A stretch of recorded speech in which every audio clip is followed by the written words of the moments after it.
Hey everyone, welcome back to my channel, or welcome if you are new. In today's video, I'm going to be doing a shading tutorial. And yeah, I'm just going to show you how I personally do it. It is really simple. Once you get the hang of it, your clothes are going to look so good. So yeah, obviously when you are designing a, shirt or whatever you're making, it's 2D. I mean, it's not 3D. You can't see it from every angle. It's literally flat. So you need to make it look like 3D and have depth. And basically that's what shading does, is it makes it look 3D, but it's 2D. I don't really know how to explain it. And yeah, before I actually do the tutorial on how to shade and everything like that, I did just want to say, please check out my clothing group. It's actually pretty new because I did ditch my old one. Please check it out. I post 1 to 2 designs a day. I work really hard on it and it would mean so much to me. Okay, so on to the actual tutorial. As you can see, I made a new layer, and for this bit of the video, I am just going to pretend that I'm shading a sleeve because I do not feel like drawing anything out right now. So to start, you need to get either a darker, deeper color from what your base is, or you can just do it in black and then blend it later, which I will show you how to do. So I usually just do it in black. It's just what I prefer, and I don't know. Yeah, okay, let's just get into it. So basically, like I said, we're just pretending that this is a sleeve to a shirt.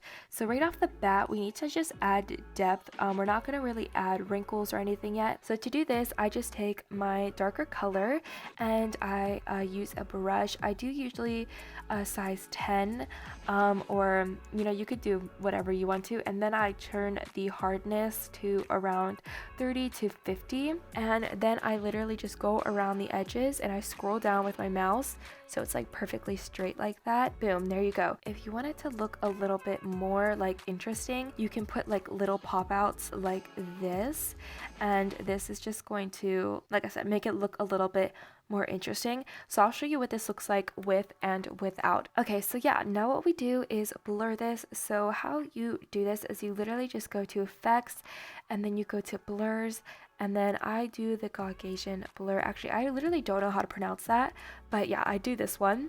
And yeah, I blur it to however I really feel like. I think for this, I'll do it about right there. And yeah, that's literally it. That already adds a lot of depth. And I will show you how to get rid of like this edge stuff because it is really easy. So now I'm gonna blur this version and just show you what this looks like in case you want to do something like this in the future.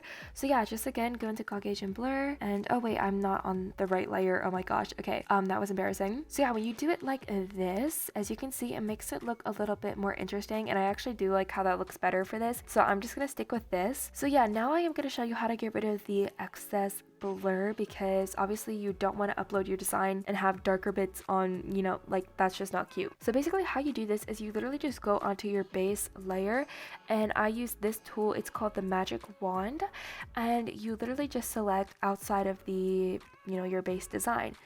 Yeah, boom, like that, and then you go back to the shading layer. Make sure you're like on the shading layer, and you click backspace. Oh wait, don't do that, click delete, sorry. And as soon as you click delete, it's all gone and it's only inside the design, and it looks really neat and perfect. And yeah, okay, so obviously we're not going to keep it as this black because it looks really ashy. I mean, you could if you wanted to, but like that just looks weird.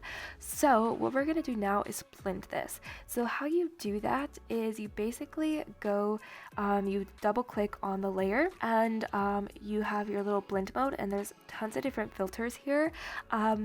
You can use them all for different purposes, and then you also have your little opacity here. So as you can see, I can make this how it was originally, or I can make it lighter, really light, but obviously you still want to see it, so I'll just put it like right there. So yeah, then we have a bunch of little filters here, and this is basically how you blend it. I usually use the overlay one, and that's what it looks like. It basically just takes whatever color you have and it blends it. I don't really know how to explain it, but that's essentially what it does, and it looks really nice. Like if I zoom out, that looks really good already. So this is already pretty good how it is. You could leave it like this if you wanted to, but now I'm going to show you how to do more like kind of accentuated wrinkles, which is really easy. So the first method is the easiest. It literally takes 5 minutes.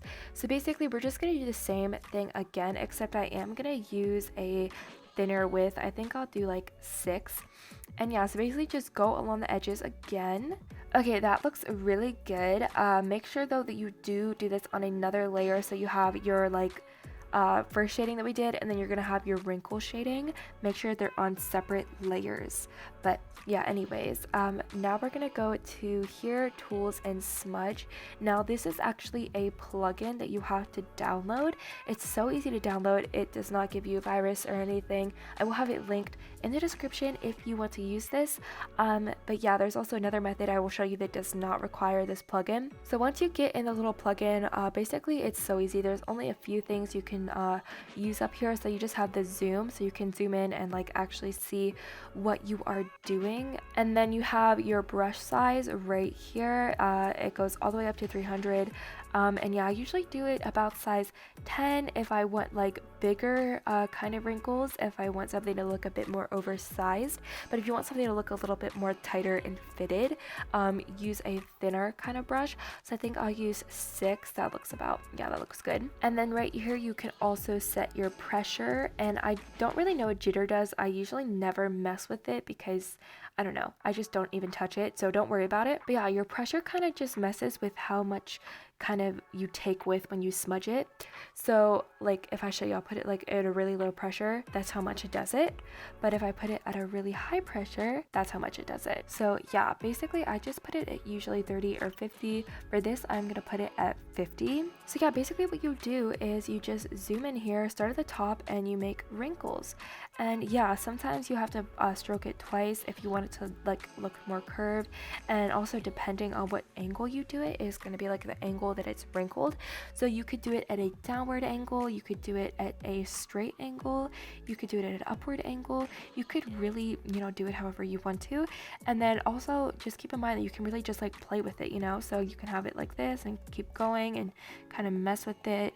And then sometimes I make my brush a little bit bigger and I just smudge that out a little bit like that, and then you have like a whole wrinkle. But yeah, also if you just hit Control Z, you can reverse everything if you make a mistake or something isn't right. So another thing is if you right click, you can actually change the color of the background, because obviously it's kind of hard to see like how far this is smudged and everything on this kind of gridded background. So yeah, when you right click, you can make it black, which obviously we don't want that because our actual thing is black. You can make it white, you can make it gray, or any other color.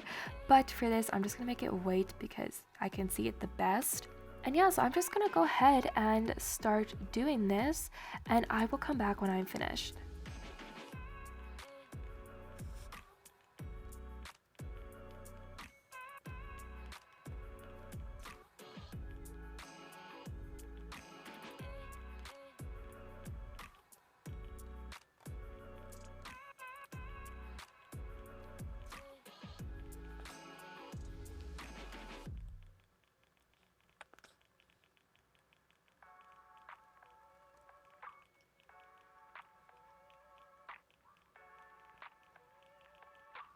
Okay, so I just finished. This is how it ended up looking. Now, as you can see, I made some pieces or some smudges longer, some are a little bit darker and deeper. So yeah, it's kind of important that you make everything look a little bit more random. This is going to make it look a lot more realistic. So now what we're going to do is we're going to double click again on the layer, and I'm going to set this to the overlay filter. And then basically I'm going to turn the opacity down because obviously that looks a little ridiculous.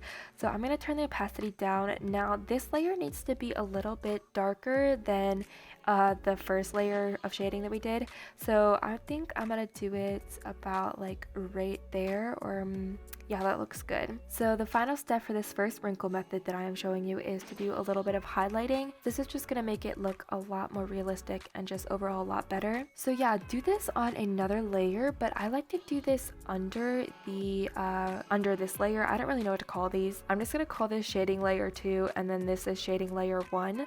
So yes, shading layer 2, I like to do this under that because it just makes it look a little bit better. I mean, you can do it over it however you want. Basically whatever you do is going to give it a different look. But yeah, what I do is you can go in and smudge everything, but I am for this going to draw it with my mouse. So yeah, I'm just going to zoom in here and then draw a little bit of highlighting in between. Okay, so this is what we are looking like. Now we're just going to erase this and make it look a little more pointy and kind of faded because that does not look cute. So basically set your hardness pretty low, and then I just, you know, go in here and kind of make it look a lot better and just like thinner. Okay, so after erasing everything, this is what it is looking like. So yeah, basically now I'm going to double click again, and we're just going to mess with the opacity and everything. So you can turn it on the glow layer, and this actually makes it look like, you know, like the highlight of it. You can do the lighten layer if you want to. So now that we have finished doing everything, really, we just need to delete everything around the outside of the design. So basically, again, just take your little magic wand brush and click outside of the base and just go through and delete everything from all the different layers that we created. So that is the completed first method of wrinkles that I tend to do. This one is probably the easiest out of the two, but yeah, it also looks a little bit kind of sloppy, so I do prefer to do the other one. So to start this, I'm just going to do black again, and we're just going to take a brush in any size that you want, really, and I'm just going to draw little lines here and there. Make sure you make some longer, make them shorter, make them pretty random. Okay, so just like we did with the highlights on the other method, we're going to go through and erase all of these and make them look a little bit more thinner and faded.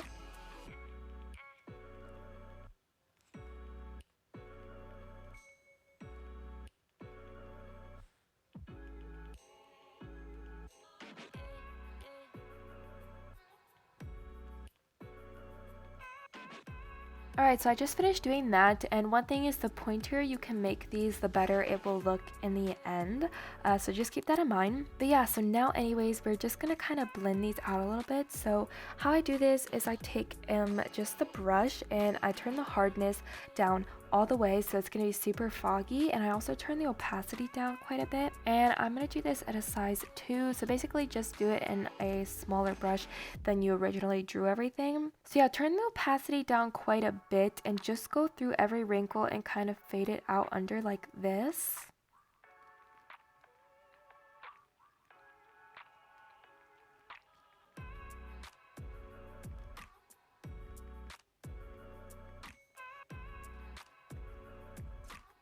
Alrighty, so I just finished doing that, and basically that just makes like a nice little shadow under the wrinkle.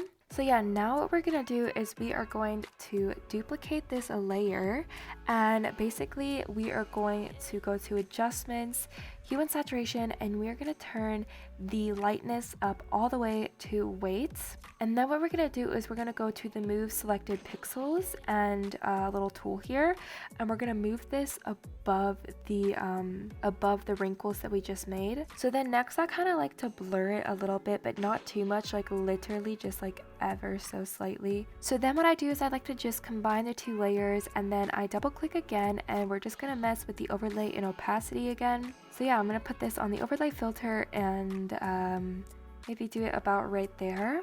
And then boom, there is another wrinkle method. Now if you do want to make this like a little bit more detailed, you can duplicate the layer and then like move it up so you can have like even more wrinkles, or you can like flip it or rotate it.